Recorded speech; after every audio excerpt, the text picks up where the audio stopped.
Boa tarde a todos. É um prazer novamente estarmos aqui juntos em mais um estudo da série psicológica de Joana de Ângeles. Hoje analisaremos o capítulo 22, Propriedade, do livro Jesus e o Evangelho à luz da psicologia profunda.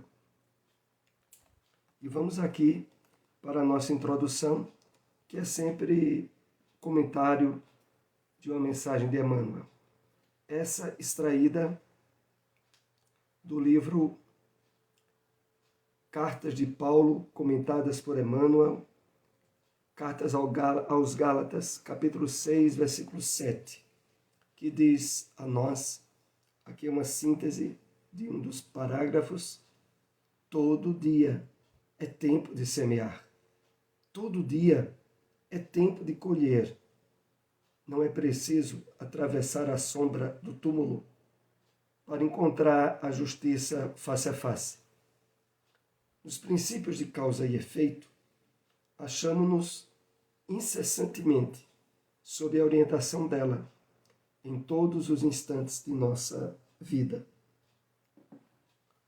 E vamos aqui compartilhar algumas observações em cima desse texto.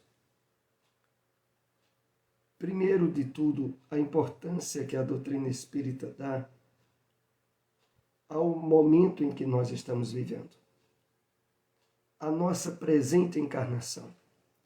A espiritualidade deixa bem claro que de todas as experiências que já tivemos no passado, essa atual é a melhor de todas. Em termos de possibilidades, de conquistas, de êxitos espirituais, de resgate de nosso passado, de progresso marcante perante as possibilidades que o Evangelho do Cristo nos dá, e agora ainda mais o Consolador prometido por Ele.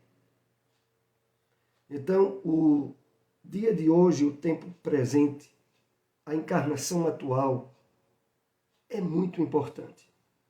E destacando isso, Emmanuel nos diz: todo dia é tempo de semear e todo dia é tempo de colher. O funcionamento das leis divinas, cuja base maior na lei de ação e reação, na qual nós estamos sempre a plantar e a colher, quer nas experiências no corpo físico, quer no nosso... Nós sempre estaremos fazendo um trabalho contínuo, onde o uso do livre-arbítrio, onde as possibilidades de direcionamento de metas e objetivos alinhados com as leis divinas, para marcar de forma muito positiva a atual experiência encarnatória nossa, isso é muito importante. E por isso Emmanuel continua dizendo a nós o seguinte: não é preciso do túmulo para encontrar a justiça face a face. Então, muitas vezes, de forma inadvertida, nós projetamos muitas expectativas em termos de conquistas e de possibilidades que o retorno ao mundo espiritual poderia nos propiciar. Na verdade, os espíritos benfeitores dirigem muito a nossa atenção para que nós estejamos aproveitando ao máximo, em termos de realização, de plenitude, de bem-estar e de sermos instrumentos do bem ao máximo durante a encarnação em que estamos. Nada de ficar projetando por uma espécie de atavismo do nosso passado religioso, aonde as expectativas de paraíso e de reino dos céus estavam sempre na vida após a morte, hoje a doutrina espírita, baseada, sobretudo, no próprio Evangelho do Cristo, nos chama a atenção para analisarmos, refletirmos como estamos nos sentindo agora, nesse momento, em que, enfrentando dificuldades e problemas no mundo de provas e expiações, nós temos ao nosso lado o instrumento de resolução ideal, melhor de todos, propiciada pelo Evangelho do Cristo, de tal forma que possamos manter um nível de plenitude agora mesmo durante a encarnação. E, sobretudo, o cuidado e a atenção para tudo o que pensamos, sentimos e fazemos. Porque, voltando ao texto, estamos a todo momento, quer durante a encarnação, quer quando voltamos ao plano espiritual, colhendo o que semeamos. E fechando esses comentários, Emmanuel diz: nos princípios de causa e efeito, achamos-nos incessantemente sob a orientação dela, em todos os instantes de nossa vida. Sim, em todos os instantes da nossa vida. Estamos envolvidos pelas leis divinas e, sobretudo, pela lei de causa e efeito.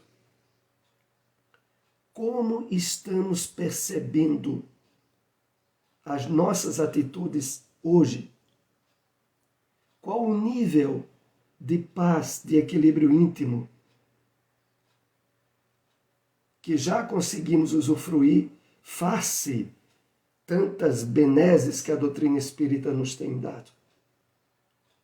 É preciso, o mais imediato possível, que estejamos focados no dia de hoje e no presente, rico de oportunidades de crescimento espiritual e, ao mesmo tempo, de encontro, de harmonia com as leis divinas,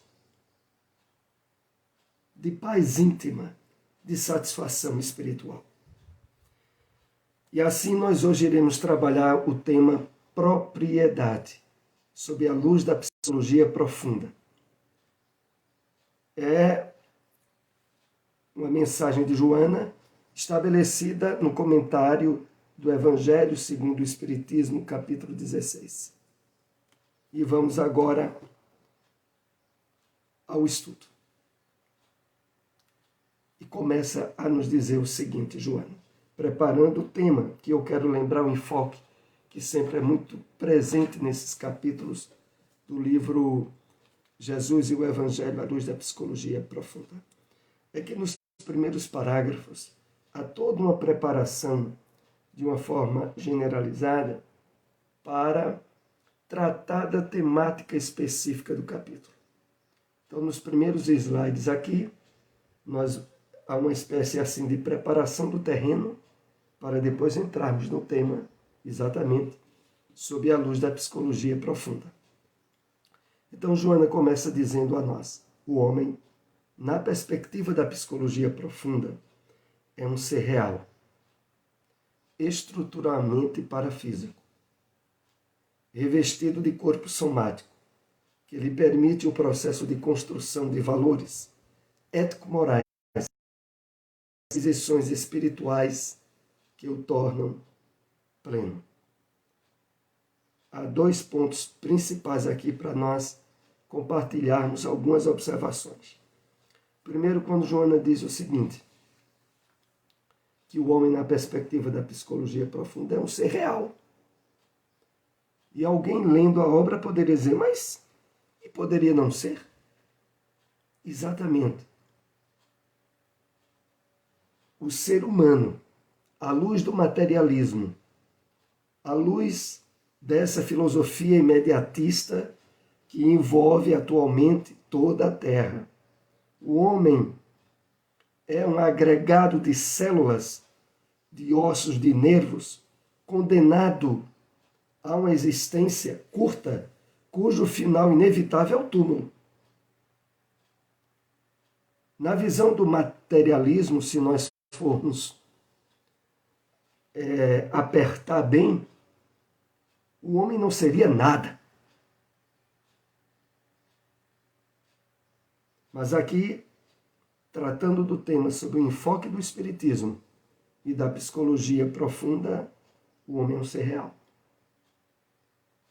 E aqui nós vamos entender por que essa realidade é de fato profundamente verdadeira. Primeiro, porque ele é estruturalmente parafísico. Parafísico quer dizer a essência do homem, que é o espírito. Não tem nada a ver com a matéria perecível do corpo, nem com os elementos químicos que compõem a realidade material em que temporariamente estamos inseridos. A essência do homem é real, porque não tem nada a ver com a transitoriedade das coisas materiais, e essas sim, e que, de fato, na perspectiva do espírito imortal, é que nós vamos encontrando de uma maneira firme e bem alicerçada a convicção da sobrevivência da alma, da reencarnação, da justiça de Deus e da infinidade de experiências encarnatórias de onde viemos e que ainda nos aguarda. Mas continuando, revestido de um corpo físico que lhe permite o processo de valores ético-morais e aquisições espirituais que o tornam pleno. E aí caberia, para aquele que reflete bem sobre o texto, a pergunta, mas precisaria estar no corpo somático para a construção de valores morais e aquisições espirituais que o tornam pleno? Não, não é exatamente isso que o texto diz. O texto diz a nós o seguinte: quer o homem esteja no plano espiritual, quer quando ele está reencarnado, ele é um ser real que está sempre em construção de valores éticos, morais e aquisições espirituais que não dependem da permanência no corpo físico e que, na realidade, representa o único e verdadeiro patrimônio ou propriedade, como é o tema que nós estaremos tratando nessa tarde, que o acompanha no retorno ao plano espiritual. Prossigamos. Criação do psiquismo divino é germe de vida, fadada ao desabrochar de 1000 potencialidades que lhe dormem na essência, que é a sua realidade.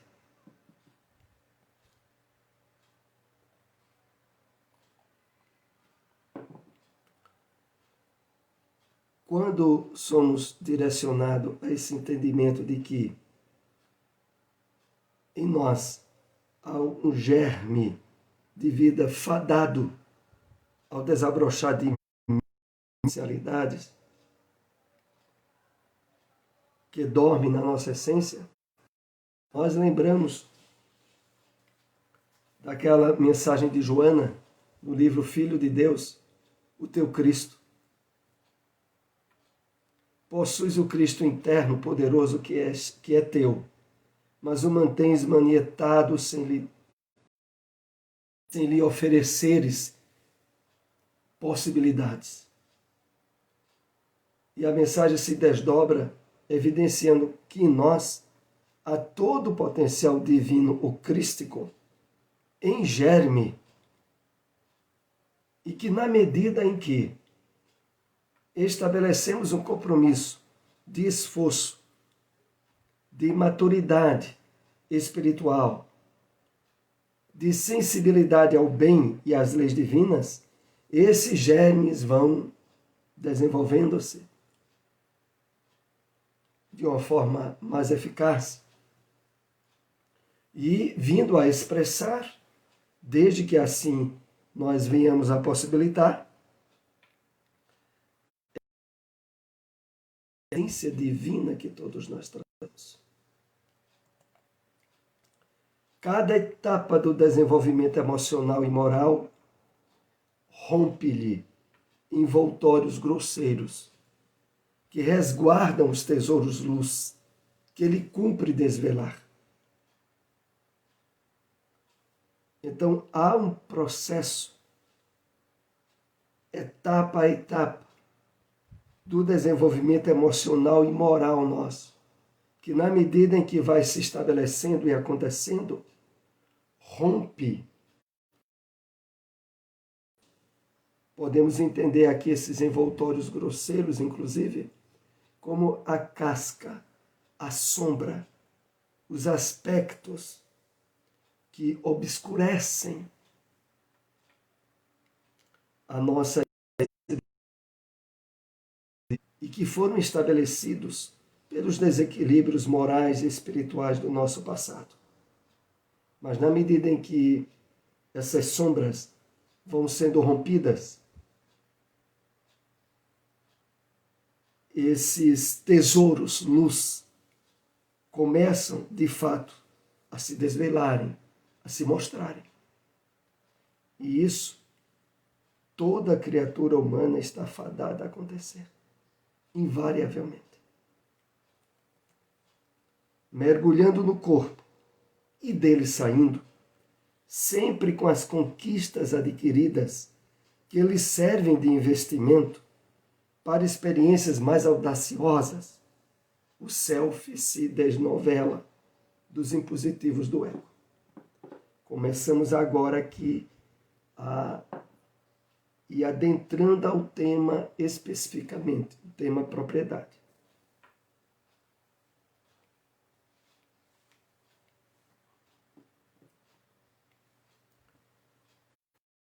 À medida em que o processo reencarnatório vai se dando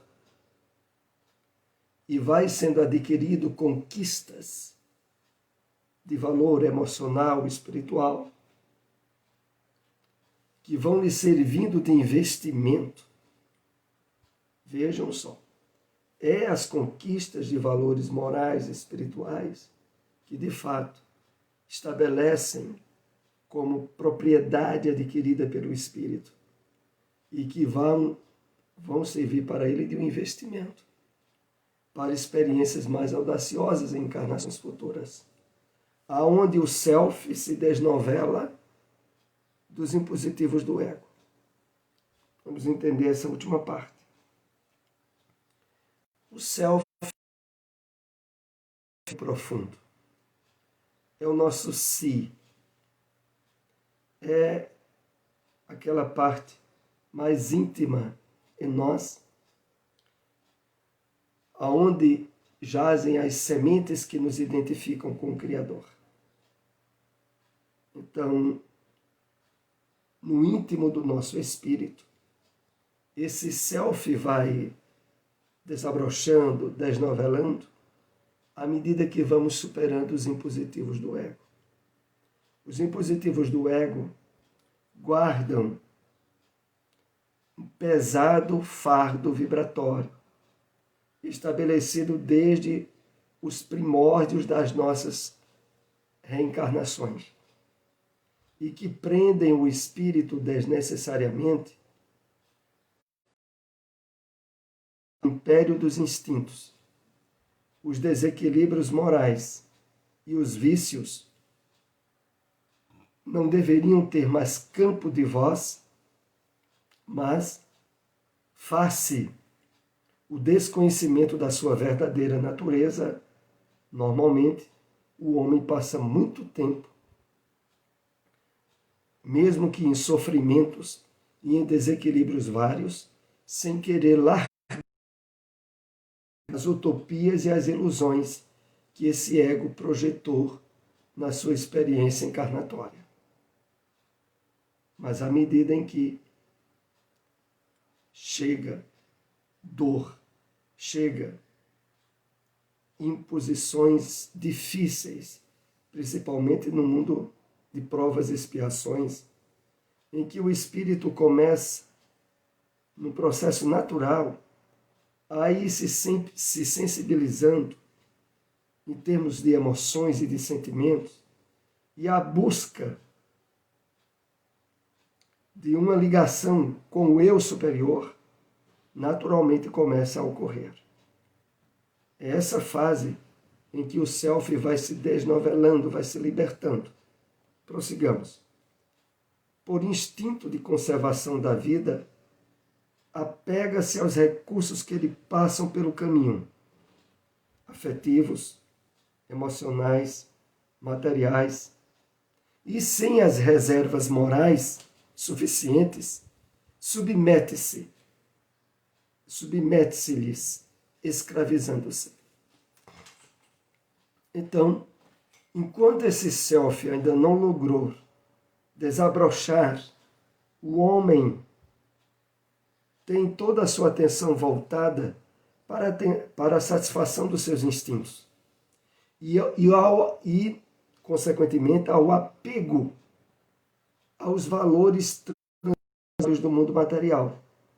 E nesses valores transitórios, aqui é bem separado as áreas em que nós geramos níveis de apego e de possessividade, afetivos, emocionais, materiais. Quanto mais a criatura humana não consegue exercer o domínio e o controle sobre as questões de ordem material, mas ele se sente submetido e escravo delas. Que se oportunamente lhe dava algum nível de satisfação e de felicidade, logo passam a serem algozes, de cuja libertação exigirá muito esforço do homem. Em grande parte, a propriedade é resultado da avareza, da ilicitude, da ambição desmedida, dos atos ignóbeis, como heranças do primarismo, de que ainda não se libertou imenso contingente de seres humanos. Então, Joana aqui nos chama a atenção de que, com certa frequência, a aquisição e o acúmulo de propriedades é resultado de avareza, de situações ilegais, de ilicitude, de ambições desmedidas e de atos ignóbeis ou torpes, provenientes das heranças do primarismo, do qual o homem ainda não se libertou. E, naturalmente, esse campo de ilusões e de conflitos estabelecem para o homem o compartilhar de emoções infelizes e de conflitos a nível de consciência muito grandes. Prossigamos. Se é um meio para alcançar esse equilíbrio e bem-estar, torna-se instrumento dignificante. Todavia, se converte em único objetivo existencial, transforma-se em gigante cruel da realidade do ser que se lhe escraviza.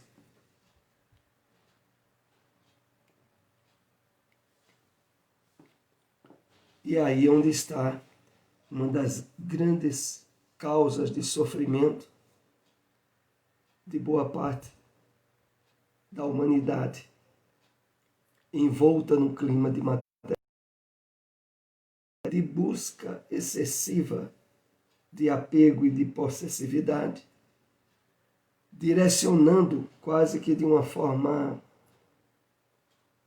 louca ou doentia todas as atenções e objetivos para as coisas fugídias e perecíveis, e que naturalmente terá que abandonar todas. O incrível de tudo isso, meus irmãos, é que não há dado mais certo e mais lógico do que a desencarnação, a morte do corpo, da qual todas as pessoas, independentes de estarem envolvidas com materialismo ou não, sabem que terão que deixar tudo, fisicamente falando. E mesmo sabendo disso, e mesmo isso todo dia sendo mostrado a elas, através das experiências de amigos, parentes ou conhecidos que desencarnaram, ela não acorda para o fato de que a vida necessariamente tem que ter objetivos maiores e não puramente a busca e o acúmulo de coisas materiais que terão que ser todas abandonadas. Mas muitas vezes esse apego é tão forte que o bom senso e o raciocínio não imperam e a pessoa passa uma vida toda em busca de ilusões, de posses, que terão que ser todas abandonadas, tendo uma vida normalmente medíocre em termos espirituais.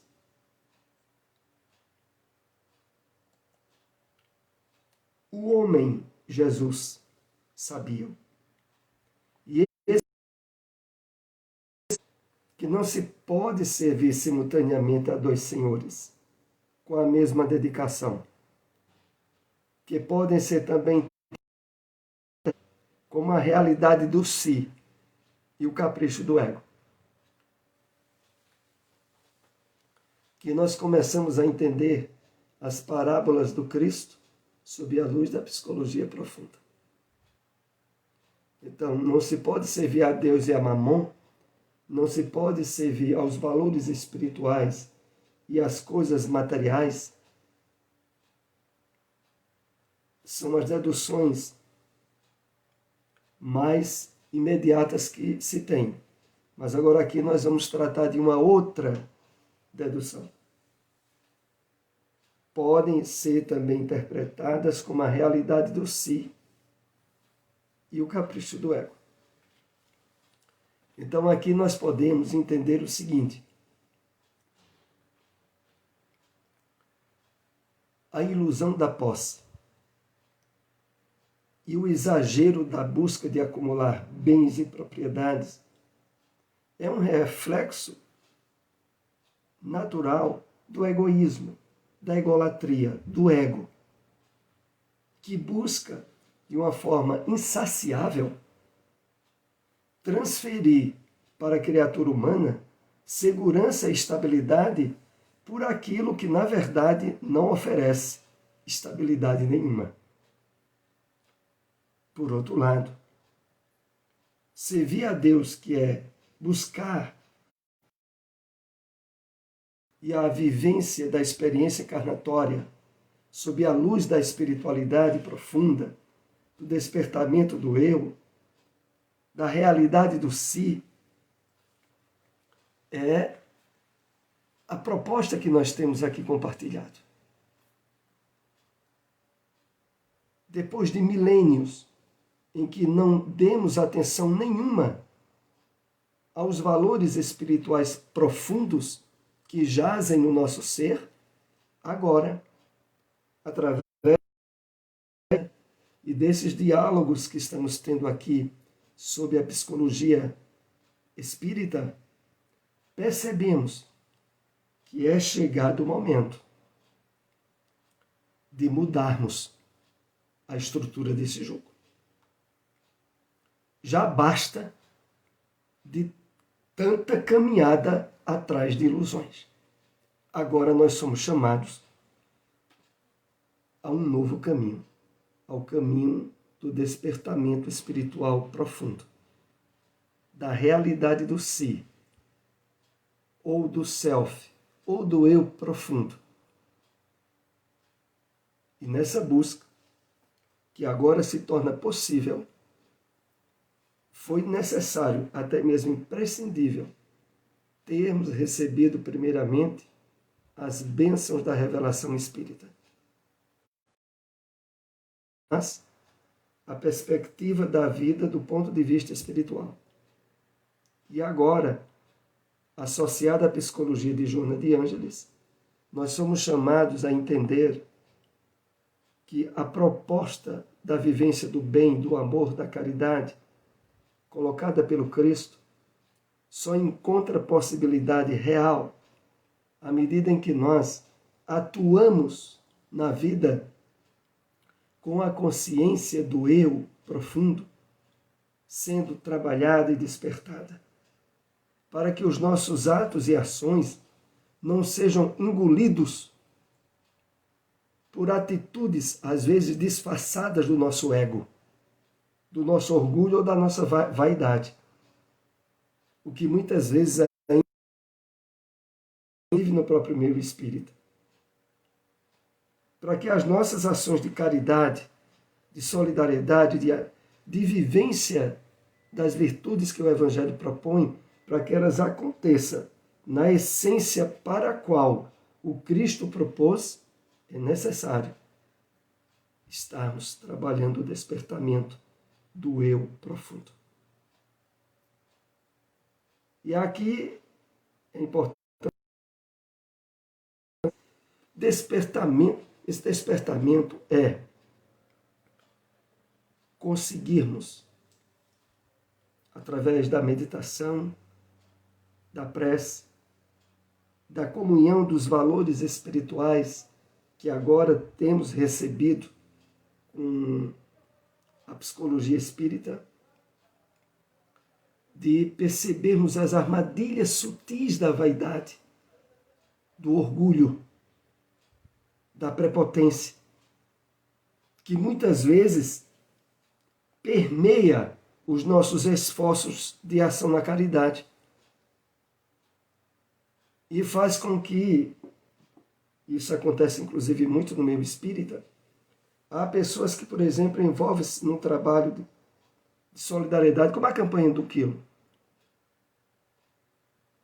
e por não terem ainda se nutrido com esse entendimento do Evangelho do Cristo, elas fazem aquele trabalho como, por exemplo, uma barganha terem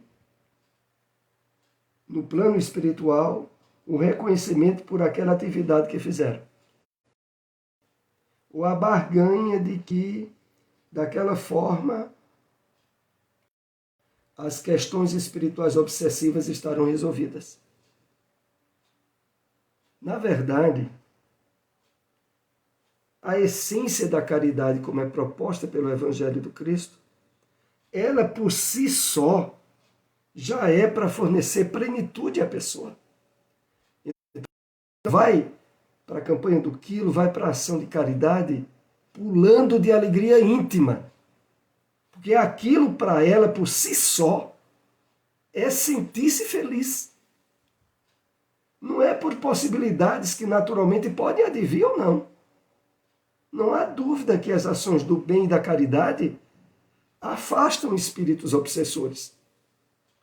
Mas não se vai fazer essa ação objetivando isso. Isso é para ser consequência. Porque se for já objetivando algo, de permeio já está sendo envolvido algum resquício do ego, da persona nossa, que está passando por certas dificuldades, que pode ser na área emocional ou física, e daquele modo estará se resguardando ou se curando.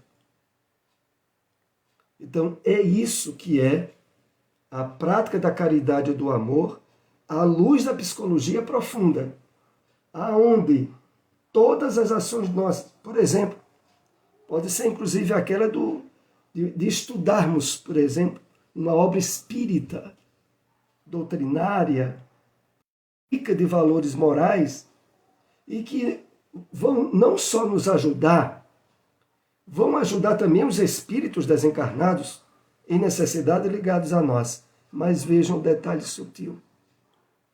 Se estivermos em conexão com o que estamos aqui tentando esclarecer, que é o eu profundo, que é o si,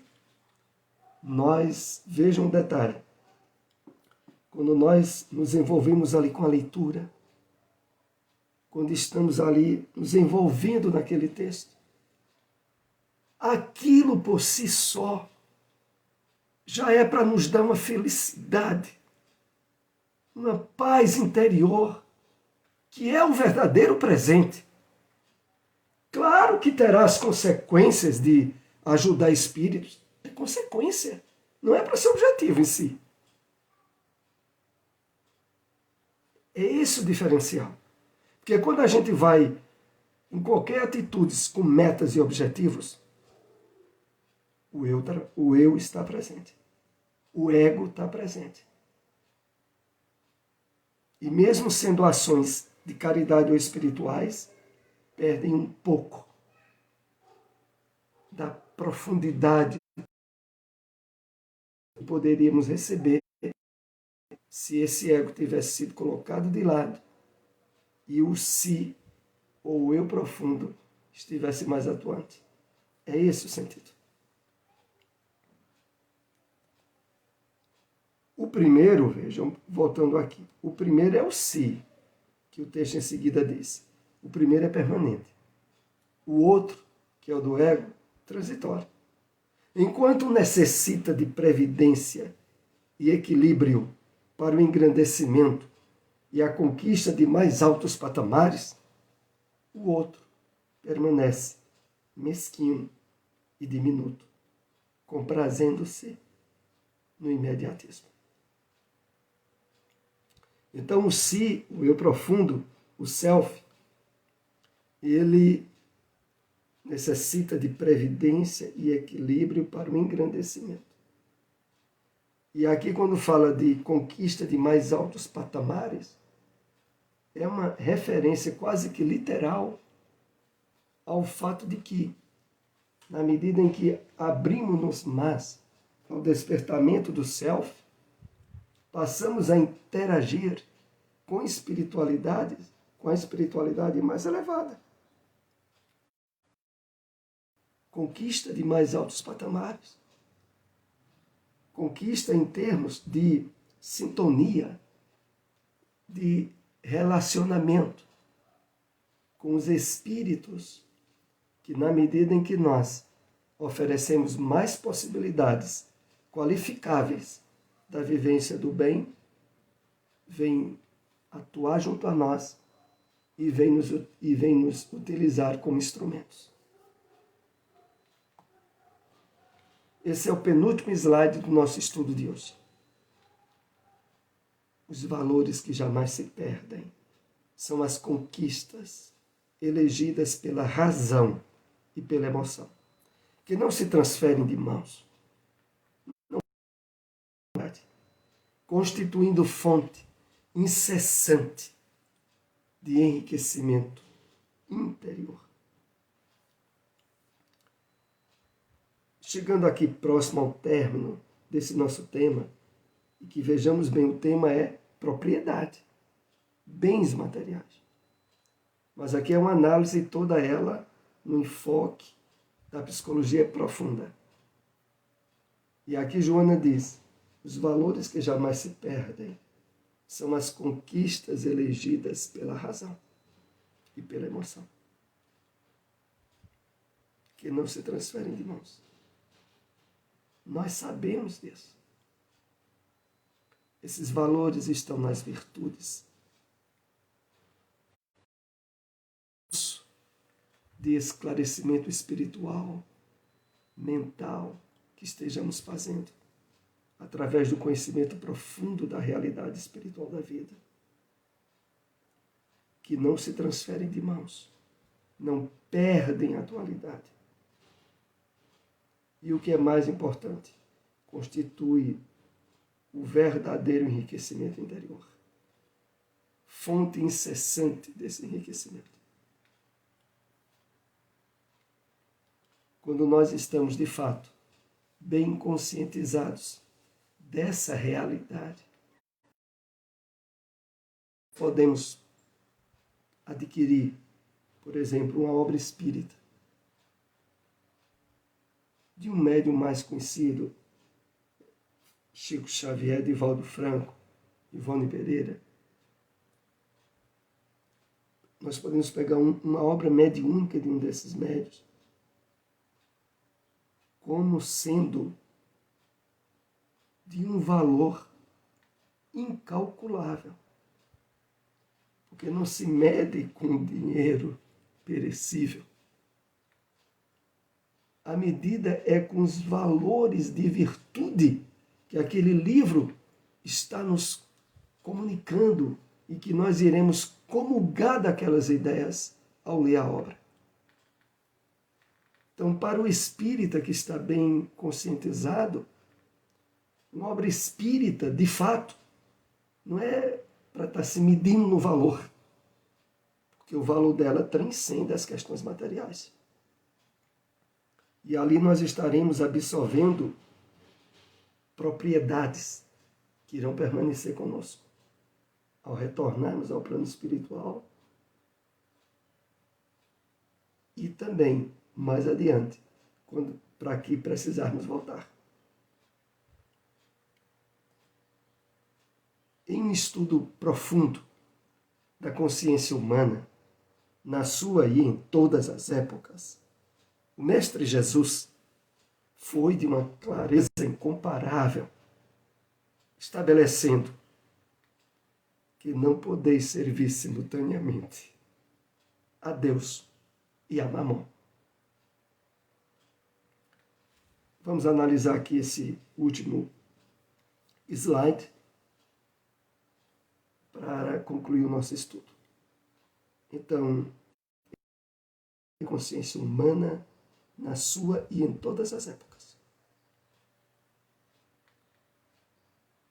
As palavras, as histórias, as parábolas, os ensinos do Cristo que estão contidos nos evangelhos foram colocados de tal forma que pudessem transcender todas as épocas, séculos e milênios, sempre oferecendo possibilidades de aprofundamento em uma época que na época anterior não foi possível. Então, no ensinamento a respeito de que não se pode servir simultaneamente a Deus e a Mamon, significando agora, à luz da psicologia profunda, de que nós não podemos estar voltados de uma forma desequilibrada às situações materiais, sem estar havendo um prejuízo grande às questões espirituais.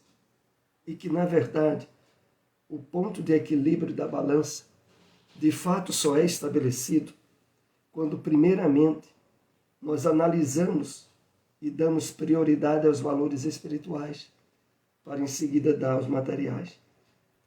Como Jesus já havia dito, buscai primeiro o reino de Deus e a sua justiça, que as demais coisas vos serão dadas de acréscimo. Era significativo, porque tem tudo a ver com essa questão de propriedade. Concluímos esse estudo. Lembramos que posteriormente ele estará disponível no nosso canal no YouTube e de que também pedimos àqueles que possam compartilhar desse vídeo ou no Facebook ou no YouTube. Ficamos muito gratos. Até o próximo estudo.